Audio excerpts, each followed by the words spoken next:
Hi friends, welcome to our channel happy tiles Telugu. అందరూ ఎలా ఉన్నారు? అందరూ బాగుండాలని ఆశిస్తూ ఈరోజు కథలోకి వెళ్ళిపోదాం. అనగనగా ఒక ఊరు. ఆ ఊరిలో ఒక ధనవంతుడు ఉండేవాడు.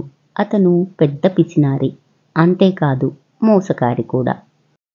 ఒక పైసా మిగులుతుందంటే 10 మైళ్ళైనా పాక్కుంటూ వెళ్లే రకం. గ్రామ ప్రజలకి అవసరానికి అధిక వడ్డీకి అప్పులిచ్చి ఇల్లు నగలు తాకట్టు పెట్టుకునేవాడు. వడ్డీ మీద వడ్డీ లేసి జనాలను మోసం చేసేవాడు.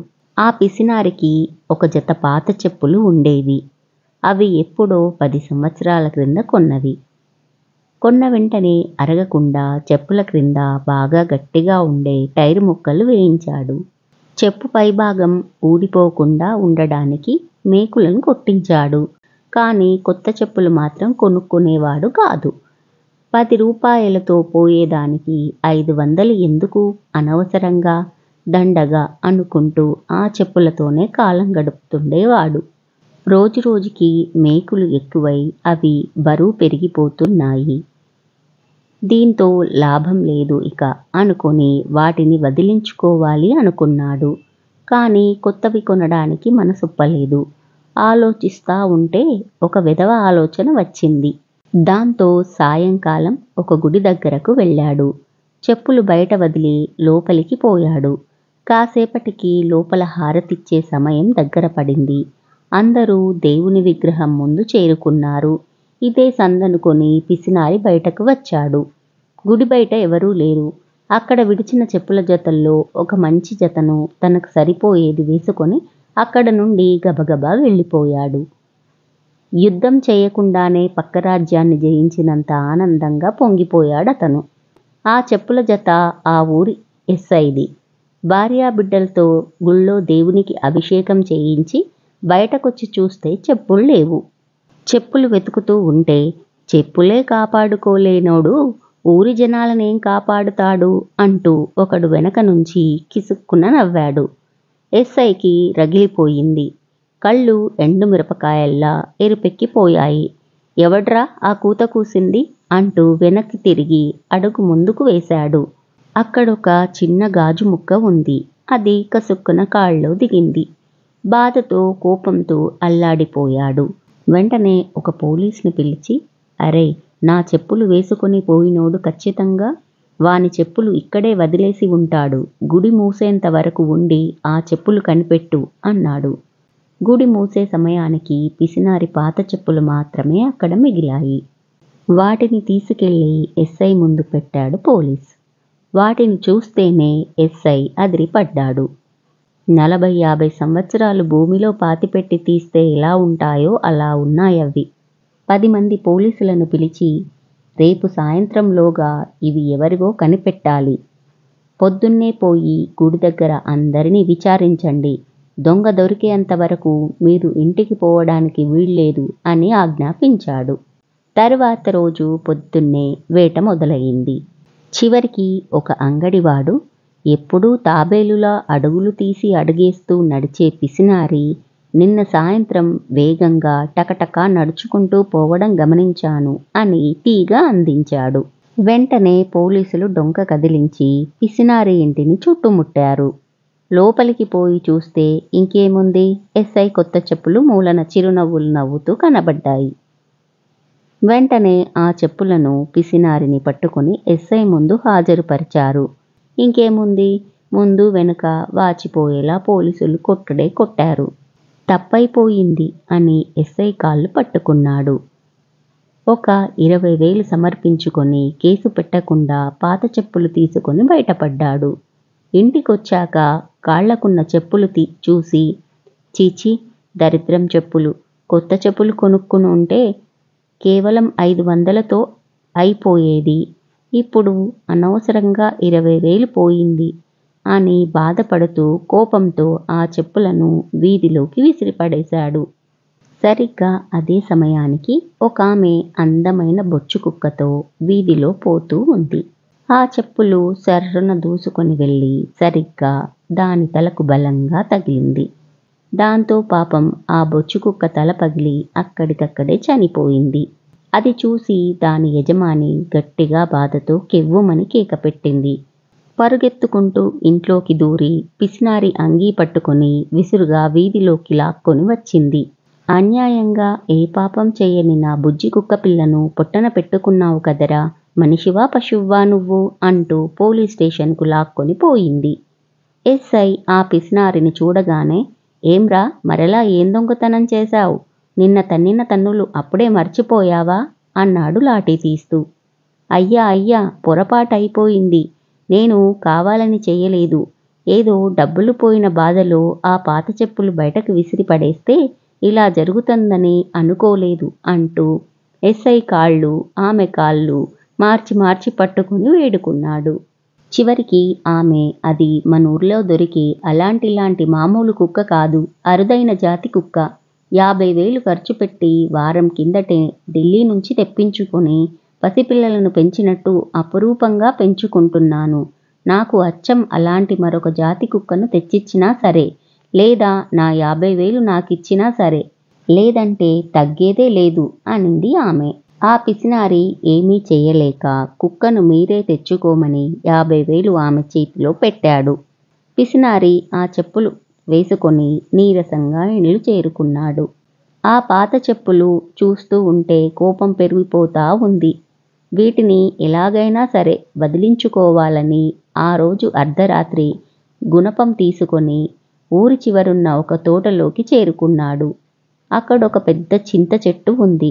దాని కింద గుంత తవ్వి ఆ చెప్పులు పాతిపెట్టేసి పీడపోతుందని గుంత తవ్వసాగాడు. కొంచెం లోపలికి తవ్వగానే కళ్ళు జిగేలుమన్నాయి. ఏముందబ్బా అని చేయి పెట్టి చూస్తే ఒక నగల మూట బయటపడింది. దాన్నిండా వజ్రాలతో పొదగబడిన బంగారు నగలు దగదగా మెరిసిపోతున్నాయి. ఆహా, లక్ష్మీదేవి వెతుక్కుంటూ వచ్చింది. అంతా ఈ పాత చెప్పుల వల్లనే. ఇంతవరకు పోయిందానికి 10 దొరికింది అనుకుంటూ సంబరంగా చెప్పులను తీసి కళ్ళకు అద్దుకొని ముద్దు కూడా పెట్టుకున్నాడు.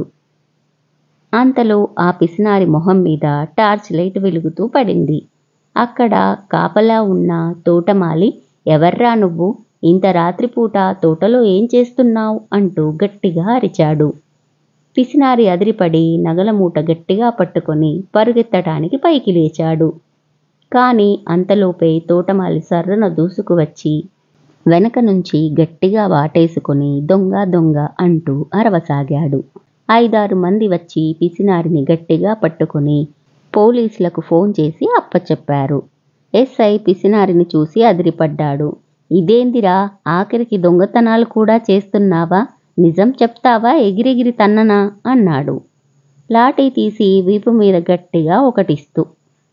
అయ్యా, నాకేం తెలీదయ్యా అంటూ కళ్ళనీళ్లతో వీపు రుద్దుకుంటూ జరిగిందంతా వివరించాడు. ఎస్ఐ ఆ నగల మూట విప్పి చూశాడు. అవి ముందు రోజు ఆ ఊరిలో బాగా పేరున్న ఒక నగల కొట్టులో దొంగతనం చేసినవి. దాంతో ఎక్కడెక్కడి దొంగలందర్నీ పట్టుకొచ్చి లోపలేసి ఉతుకుతా ఉన్నారు వివరాల కోసం. పిసినారే దొంగతనం చేశాడేమోనని మొదట అనుమానించాడు ఎస్ఐ. కానీ ఆ దొంగతనం జరిగిన సమయంలో అతను పోలీస్ స్టేషన్లో తన ముందే ఉన్నాడు. దాంతో అతని మాటలు నమ్మి నగలన్నీ ఉన్నాయో లేదో పరిశీలించాడు. అన్నీ ఉన్నాయి, కానీ ఒక వజ్రాల ఉంగరం మాత్రం లేదు. చూడు, నిజం నాకు తెలుసు, కానీ నువ్వు దొంగతనం చేశావు అనడానికి సాక్ష్యాలు బలంగా ఉన్నాయి. కాబట్టి ఎలాగైనా సరే ఆ వజ్రాల ఉంగరం ఒకటి తెచ్చిస్తే నిన్ను వదులుతా, లేదంటే నువ్వే దొంగవని ఎస్పీ ముందు నిలబెడతా. 7 సంవత్సరాలు ఊచలు లెక్కబెట్టాల్సిందే అన్నాడు. పిసినారి ఏమీ చేయలేక నెత్తి నోరు లబలబా కొట్టుకుంటూ అచ్చం అలాంటి వజ్రాలు పొదిగిన ఉంగరాన్ని 1,00,000 రూపాయలు ఖర్చు పెట్టి ఇంకో అంగడిలో కొనుక్కొని వచ్చి ఎస్ఐకి ఇచ్చాడు. పిసినారి ఇంటికి రాకుండా చక్కగా ఊరి బయటకు వచ్చి హైవే మీద నడవసాగాడు. అక్కడ లారీలు ఒక రాష్ట్రం నుండి మరో రాష్ట్రానికి పోతూ ఉన్నాయి. కాలికున్న చెప్పులు తీసి సర్రున దూసుకుపోతున్న ఒక లారీలోకి విసిరి పడేశాడు. అది ఖాళీ లారీ, పంజాబ్కి పోతూ ఉంది. హమ్మయ్య, పీడ విరగడైపోయింది అని సంబరంగా ఇల్లు చేరుకున్నాడు. ఇంట్లో ఉన్న ఎండిపోయిన రొట్టెలు 10 నిమిషాలు నీళ్లలో నానబెట్టుకొని తిని కడుపు నిండా నీళ్లు తాగి నొలక మంచం మీద పడుకున్నాడు. అక్కడ లారీ పోతూ ఉంది కదా, దారిలో దానికి ఒకచోట చక్కగా ఎత్తైన దారి వచ్చింది. ఆ లారీలో ఉన్న చెప్పులు కుదుపులకి కొంచెం కొంచెం కిందకు జారుతూ ఉన్నాయి. లారీకి వెనుక తలుపు సరిగ్గా వేయలేదు. దాంతో గొలుసు ఊడి తలుపు కిందకి వేలాడుతూ ఉంది. చెప్పులు సర్రున జారి వచ్చి దబీమని కింద పడ్డాయి.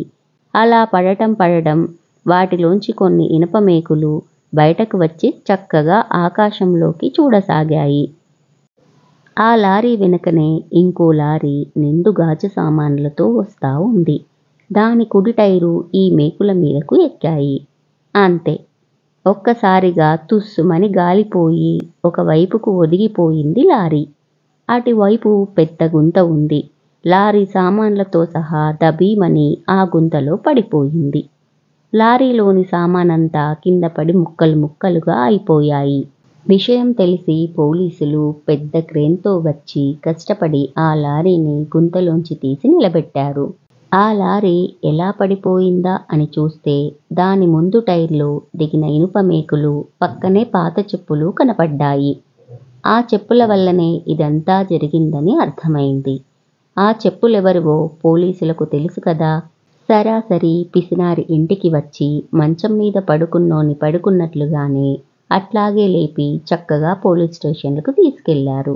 ఎస్ఐ ఆ పిసినారిని చూడగానే తలపట్టుకొని, ఇదేందిరా, మనూర్లో ఎక్కడేం జరిగినా ఆఖరికి నువ్వే పట్టుపడుతున్నావ్? ఆ లారీలో ఉన్న గాజు సామాను 4 లక్షలవుతుంది. లారీని బాగు చేయడానికి మరో 1 లక్ష. మొత్తం 5 లక్షలు కడితే నిన్ను వదులుతా, లేదంటే 14 ఏళ్లు ఊచలు లెక్కబెట్టడానికి సిద్ధంగా ఉండు అన్నాడు లాఠీ తీస్తూ. పిసినారి ఏడుపు ముఖంతో ఎక్కడెక్కడా దాచిపెట్టిన డబ్బంతా తీసుకొచ్చి లారీ యజమానికి అప్పచెప్పాడు. పిసినారి పళ్ళు పటపటలాడిస్తూ ఆ పాత చెప్పులు వేసుకుని ఇల్లు చేరుకున్నాడు. ఇక లాభం లేదు, మరలా ఎప్పటికీ తిరిగి రాకుండా వాటిని కాల్చి బూడిద చేయాలని నిర్ణయించుకున్నాడు. వెంటనే ఒక డబ్బా కిరసనాయిల్ తెచ్చి ఆ చెప్పుల మీద పోసి అంటించాడు. ఒక్కసారిగా అవి భగ్గుమన్నాయి. మంటలు మనిషంత ఎత్తున ఎగిసిపడ్డాయి. అవి కాలిపోతా ఉంటే సంబరంగా వాటిని చూడసాగాడు. అంతలో ఒక్కసారిగా గాలి లేచింది. అక్కడున్న కొన్ని ఎండు ఆకులొచ్చి ఆ మంటపై పడి అవి కూడా భగ్గుమని అంటుకున్నాయి. అంతలో గాలి మరొకసారి బలంగా వీయడంతో ఆ మండుతున్న ఆకులు ఎగిరి ఇంటి ముందున్న ఎండుకట్టెలపై పడ్డాయి. దానికి కాస్త గాలి తోడయ్యింది. ఆ కట్టెలు ఆనుకుని పిసినారి ఇల్లు ఉంది. ఆ మంటలు ఒక్కసారిగా ఎగిసి పిసినారి ఇంటిని చుట్టుముట్టాయి. అంతే, చూస్తుండగానే ఇల్లంతా అంటుకుపోయింది. పిసినారి లబలబా కొట్టుకుంటూ ఇంట్లోకి వెళ్ళబోయాడు. కాని ఆ మంటలకు చేత కాలేదు. పిసినారి తినీ తినక అందరినీ మోసం చేస్తూ ఇంట్లో దాచిపెట్టుకున్న డబ్బు, దొంగపత్రాలు అన్నీ కాలి బూడిదయ్యాయి.